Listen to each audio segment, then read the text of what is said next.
Olá pessoal, hoje eu vou apresentar um pouco sobre os tópicos estruturais da química orgânica e hoje eu vou apresentar para vocês a aula separada em 3 tópicos específicos, que vai ser primeiro sobre o carbono, e a gente vai falar um pouco sobre as propriedades do carbono e um pouco sobre o porquê ele é um elemento tão importante e tão, entre aspas, protagonista dentro da química orgânica.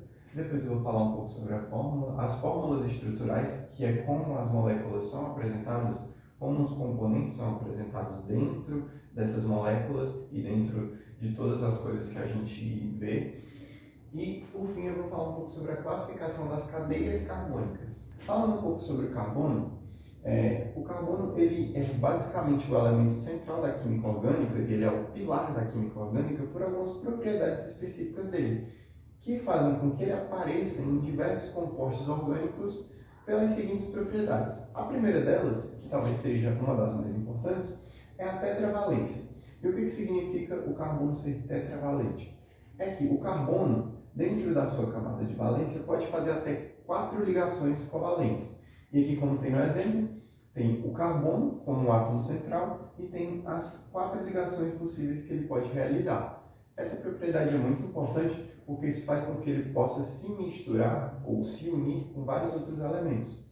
Bem, dando sequência, outra propriedade muito importante de se mencionar dentro do carbono é a catenação. A catenação é o quê? É a possibilidade, a capacidade de se ligar a outros elementos iguais a ele. Ou seja, o carbono ele pode se ligar a outros carbonos. Ou seja, isso faz com que ele possa criar cadeias com inúmeros carbonos, que são conhecidos como os hidrocarbonetos, que são formados de carbonos e hidrogênios. Enfim, dando sequência, a gente tem as ligações. E as ligações é o seguinte: o carbono ele pode realizar os 3 tipos de ligações que a gente conhece, que é a ligação simples, ou seja, uma única ligação entre 2 elementos. Aqui eu coloquei 2 carbonos, um carbono, uma ligação simples e outro carbono. Ele pode fazer ligações duplas, ou seja, um carbono, 2 ligações, outro carbono, ou seja, 2 ligações entre elementos, e ligações triplas, que são 3 ligações entre os elementos. Aqui tem um carbono, 3 ligações e outro carbono. E bem, a gente poderia falar um pouquinho sobre hibridização também, que seria sobre as configurações eletrônicas, mas isso a gente deixa para depois porque é um conteúdo um pouco mais para frente. Mas também é uma propriedade muito importante para o carbono ser tão notório dentro da química orgânica. Enfim, dando sequência, a gente vai falar um pouco agora sobre as fórmulas estruturais. E o que são as fórmulas estruturais? Como eu mencionei no início, são as fórmulas nas quais são apresentadas as moléculas para a gente. Ou seja, todas essas fórmulas seguintes que eu vou apresentar, elas são como a gente vai ver essas moléculas representadas, seja em exercícios, em provas, em sites, tudo. Mas bem, começando, a gente tem primeiro a fórmula molecular. Talvez seja a fórmula mais simples dentre todas, e ela apresenta o quê? Ela apresenta os elementos presentes na molécula e ela apresenta a quantidade desses elementos presentes na molécula. Como a gente tem aqui na molécula de glicose, a gente vê, tem um elemento do carbono, tem um hidrogênio, tem um oxigênio. Aí, do lado dos elementos, a gente vê a quantidade deles dentro da molécula. Aqui a gente sabe que tem 6 carbonos, aqui a gente sabe que tem 12 hidrogênios e aqui a gente sabe que tem 6 oxigênios. Mas bem, seguindo, a gente tem a fórmula estrutural plana.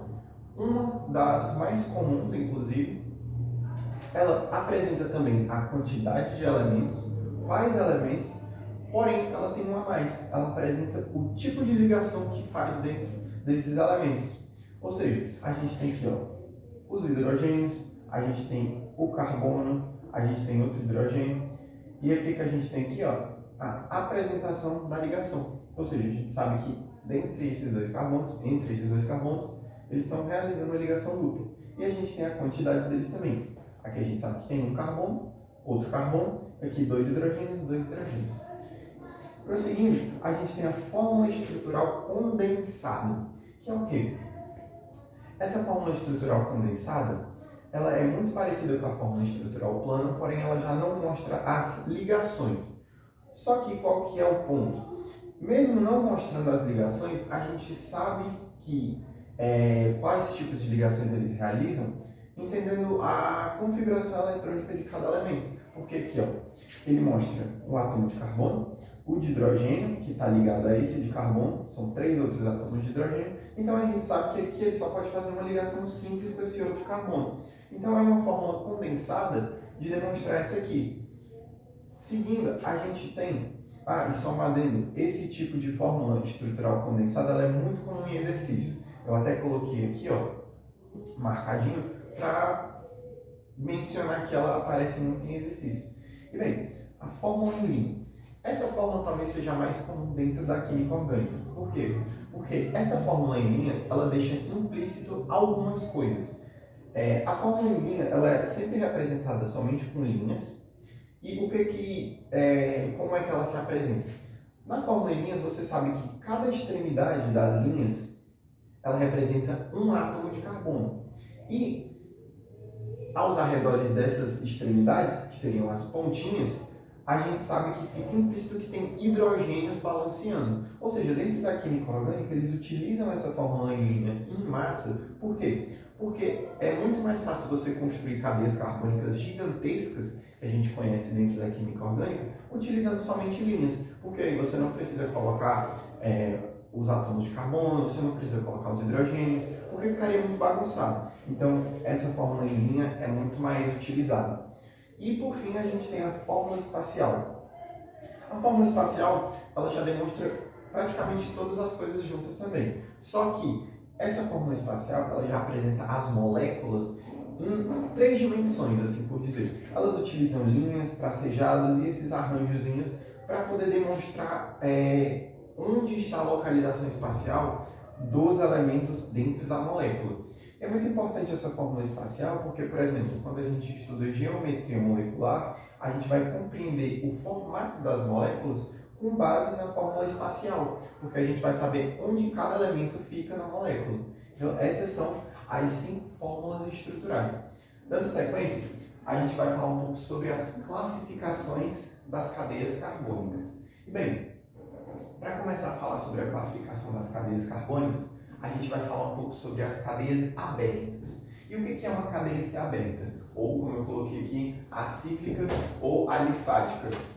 Uma cadeia carbônica ser aberta significa que ela pode ter somente 2 extremidades dentro de uma cadeia carbônica. Ou seja, dentro dessa cadeia carbônica ela pode ter 2 pontinhas no máximo, 2 pontas só. Como a gente tem aqui o exemplo, a gente tem uma ponta, uma extremidade, e a gente tem outra extremidade, não tem mais nenhuma. Só tem, todas estão unidas, ou seja, essas são as únicas pontas.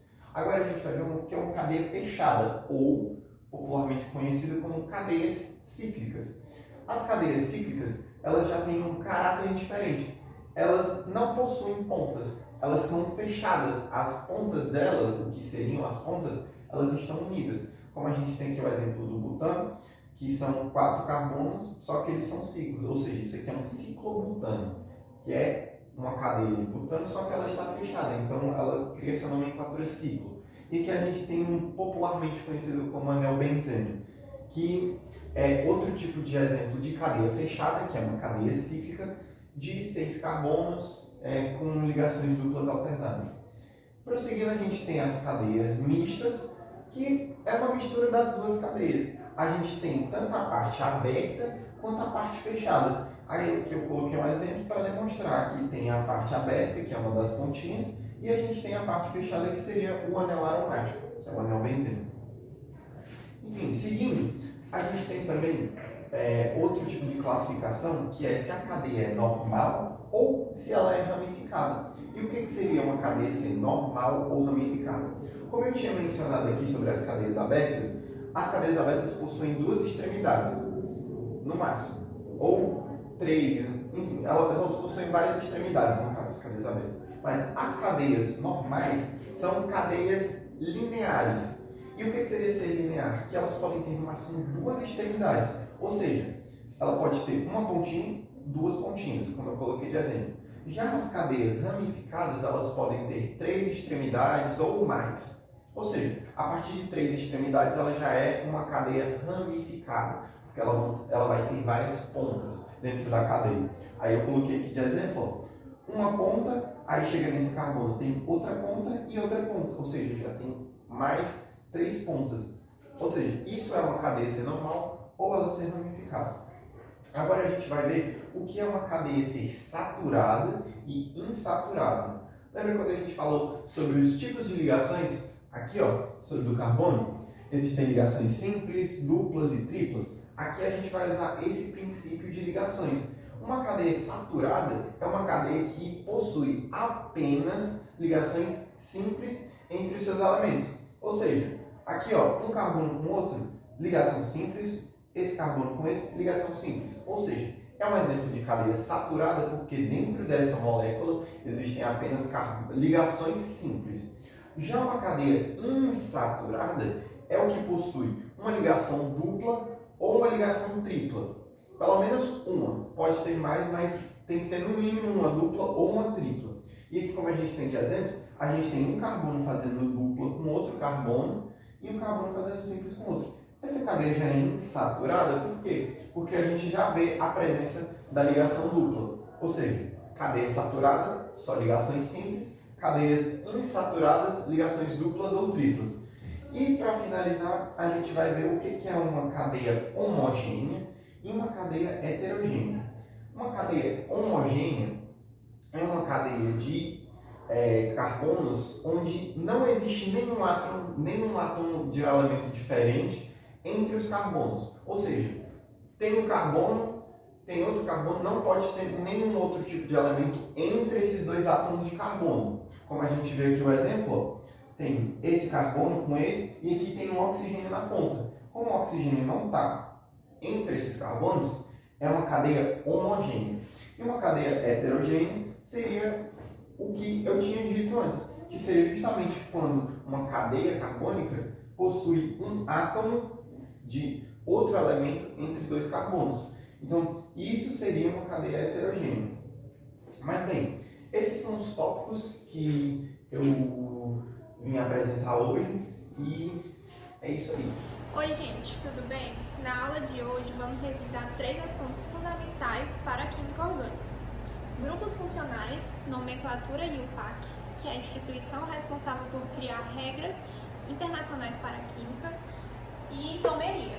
Esses 3 assuntos eles são importantes porque eles ajudam a identificar os grupos funcionais, os principais grupos funcionais, a nomear corretamente e diferenciar os tipos de isomeria. Bom, agora vamos falar sobre os grupos funcionais, que são conjuntos específicos de átomos que determinam as propriedades químicas de uma substância orgânica. Vamos começar pelos hidrocarbonetos, que são os compostos mais básicos, porque em sua composição eles só têm carbono e hidrogênio e eles são determinados pelos tipos de ligações. Os hidrocarbonetos que possuem apenas ligações simples em sua composição, eles são chamados de alcanos. Coloquei alguns exemplos aqui, o metano e o etano. Os que possuem pelo menos uma ligação dupla, eles são chamados de alcenos. Coloquei o etano e o propeno. E os que possuem pelo menos uma ligação tripla em sua composição, como no etino, eles são chamados de alcinos. Depois dos hidrocarbonetos, nós temos as funções oxigenadas, que é quando além do hidrogênio e do carbono, nós temos também o oxigênio. No grupo, quando encontramos o grupo hidroxila, representado por OH, ligado a uma cadeia carbônica, nós temos o álcool. No aldeído, a carbonila ela se encontra na extremidade da cadeia. Já na cetona, a carbonila ela se apresenta no meio da cadeia entre 2 carbonos. Nos ácidos carboxílicos, nós temos uma hidroxila ligada a uma carbonila, como no ácido etanóico, que você encontra dissolvido no vinagre. Já no éter, a gente possui um oxigênio entre 2 carbonos. Nas funções nitrogenadas, nós temos as aminas e as derivados da amônia. As aminas, elas têm nitrogênio ligado apenas a carbonos saturados ou hidrogênio. Já as amidas, elas têm o nitrogênio delas ligado a uma carbonila. Agora vamos falar sobre a nomenclatura IUPAC, que a sigla significa União Internacional da Química Pura e Aplicada, que é a instituição que cria as regras internacionais para a química.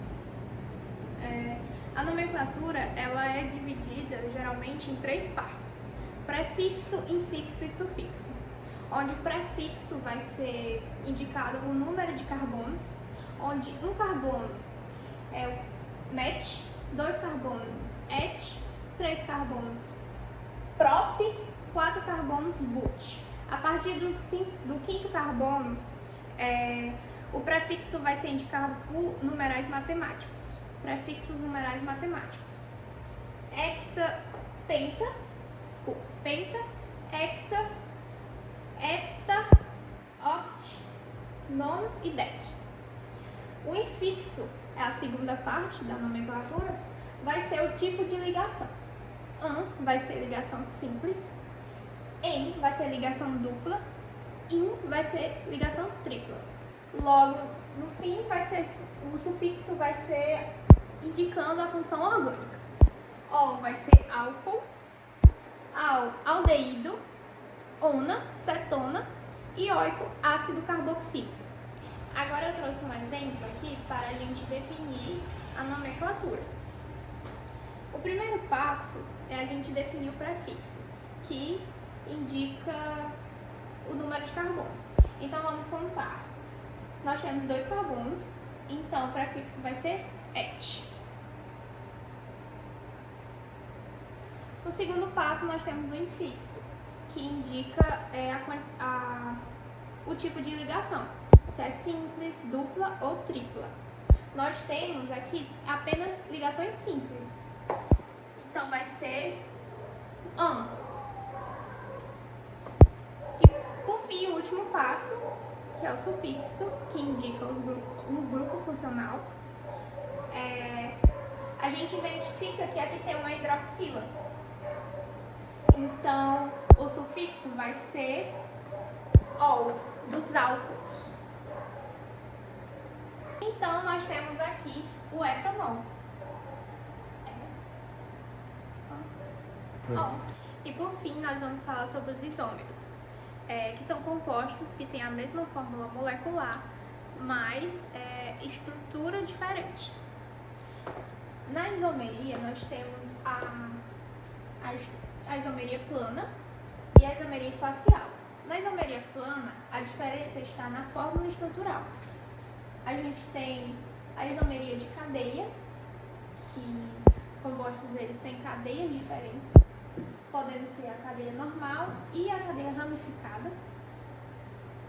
Nós temos a isomeria de posição, muda a posição de uma ligação ou de um grupo funcional. Aqui no exemplo nós temos a hidroxila na cadeia normal e aqui na cadeia ramificada. Na isomeria de função nós temos a mesma fórmula molecular, mas funções diferentes. Nós temos o exemplo do álcool e do éter. Agora, na isomeria espacial, que a diferença está na disposição espacial dos átomos. Isso ocorre em compostos de dupla ligação, que se dividem em cis e trans. Na cis, os compostos estão do mesmo lado, e na trans, os compostos estão em lados diferentes. Essa disposição ela pode alterar as propriedades químicas e físicas da substância. E a nossa aula chegou ao fim, espero que tenham gostado e até a próxima!